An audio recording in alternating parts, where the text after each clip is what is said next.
Hi, Nina here, for Raw Recovery Specialist, and I'm in a little bit of a agoraphobic philosopher.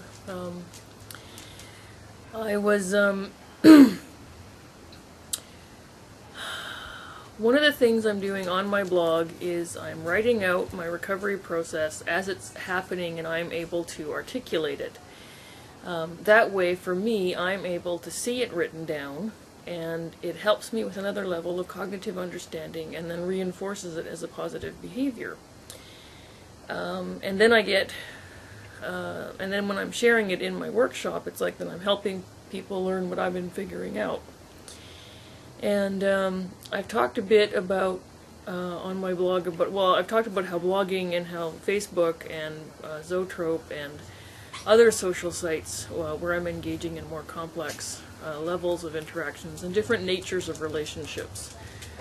I feel like I now have a social hierarchy around myself, and that's making me feel a lot more stable and comfortable and confident, because the interactions are going really positive, but just all over the place. And block is definitely one of the best features on social sites. Anyway, so another part of the process was actually, I don't actually talk that much during the day. The majority of talking I do is if I make a video or it's to my dogs. I remain not really comfortable talking to people face to face, because I find it very difficult to actually make eye contact with people. Partly because my thinking process is so rapid fire, my eyes are constantly moving, searching my brain, which is I think why my REM sleep has been so disturbed. My eyes are just exhausted by the time I'm going to bed, and I'm just passing out, I guess. Anyway, so last spring, the only people I actually had to talk to was whoever phoned me, and that ended up primarily being telemarketers.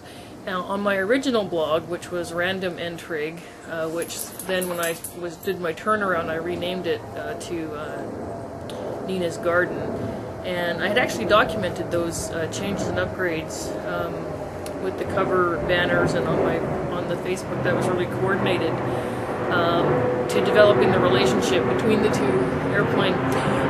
Right, the noise is distracting me. Telemarketer. So I actually did a blog called I Told a Telemarketer in Georgia. This was a woman who phoned, and I knew from her accent that she was not Canadian. I actually in my job and volunteer, I used to spend a lot of time on the phone with people in the States and with people in Canada. We use language differently. Anyways, that's off topic. It's related, but it's not where I wanted to go with the story. Yes, being able to focus and keep the thread, and not go off on all these little other tangents when environmental factors. So that's a yay me to catch that behavior before it got me going, and that's a little insert, so that's okay to do because I'm explaining a process. Telemarketers. I did a blog called I Told a Telemarketer in Georgia. The woman's voice was so tired and so exhausted. And I've actually been a telemarketer in a few capacities myself, and I've had to, make phone calls. And I just know what a miserable, unpleasant, grinding job it is to get no, no, no. And so I thought, I'm agoraphobic. If I can do one thing today and make someone else's day feel better, then I decided I was going to do it. And so when she said, would you take a music survey? I said yes, because I was excited because it was a music survey, and I just, I love music. And I know with my demographic group I can really impact the survey, because I would end up, knowing how to skew the data, because I also understand, how these questions are created. But the problem was, it wasn't a survey about music, it was a survey about radio stations. And repetition is very difficult for me, and to have essentially one question slightly rephrased repetitively, asking the same question over and over. I tried to talk to her for half an hour. I tried, but she was not allowed she can't leave the script. And even when I could try to, I was, ultimately you know, she kept saying, well, if you don't want to, and I said, well, no, I do want to. The issue is I cannot do it. And so those are two very different words that have a different subtle meaning, because I did want to help her out. I was trying so hard, but the way that she's required to talk made it impossible for a person in my situation to be able to handle the monotony of that and the monotony of her tone of voice.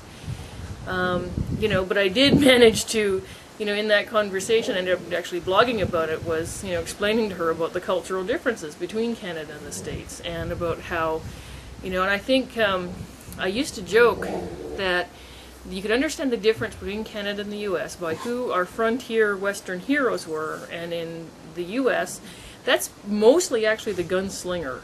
At this point in time, the gunslingers are far more heroically viewed than the high noon sheriff, or the federal marshals, or the Pinkertons, or all of that. And, you know, that's an issue that is in America today, and I think that contributes to that whole vigilante culture. And let me just pause there. In Canada, our frontier heroes were the Northwest Mounted Police, which then morphed into the RCMP, the Royal Canadian Mounted Police. And, well, you know, over time, reputations erode, and reputations erode based on the actions, and, you know, the only court that really matters turns out to be the court of public opinion. You know, good for Dubai for releasing the rape victim and not making her go to jail for having been a victim. I mean, I don't know if there's a more dramatic, plain case about what is wrong with what is going on in the world than that one that's just happened. And so the impact of, I think, those two things, the frontier hero difference, is that in America, there's the right of citizen's arrest, and that does not exist in Canada. We don't actually have a requirement to police each other, and, you know, we're more of a work and play well together. And over the last few years, particularly with the back-to-back, you know, Stephen Harper bringing American-style politics to Canada, you know, I think that as Canadians, we have punished the Liberal Party enough for using taxpayer dollars to keep Canada together as one country, and, you know, Quebec is part of my Canada, and Quebec is what makes Canada interesting, and it helps to keep us having our slightly European feel that the maritime provinces, you know, contribute. You know, with their very, you know, they're like the last bastion of Anglo, you know, in Canada. And, you know, then we have our, you know, our prairie middle provinces, which are still primarily, you know, the Eastern European, Slavic, you know, Ukrainian, Czechoslovakian, you know, Icelandic peoples who settled there. And, you know, up north, I don't know how much population drift there's been, so it's the indigenous population primarily, with migration having moved in. And, you know, British Columbia and Ontario are, you know, basically little microcosms of the world. I mean, this is what multiculturalism is. It's about creating a mosaic, a quilt, you know, patterns within patterns, and, you know, interactive.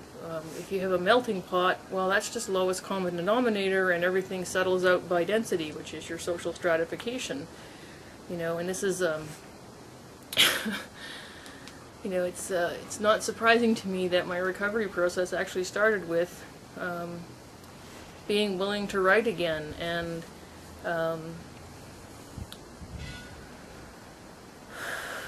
you know, I started not understanding what words meant, and started having to juggle words in my head, and that led to poetry. And the first poem that I've actually written, you know, in a very long time, I wrote probably, you know, from when I started writing in elementary school, short stories, and writing songs and poems by grade 5 and 7, all through high school, into college, and into my early adulthood. I probably wrote about 2,000 poems, and all first drafts by hand, and I can't actually find, you know, the majority of that. I have no idea where,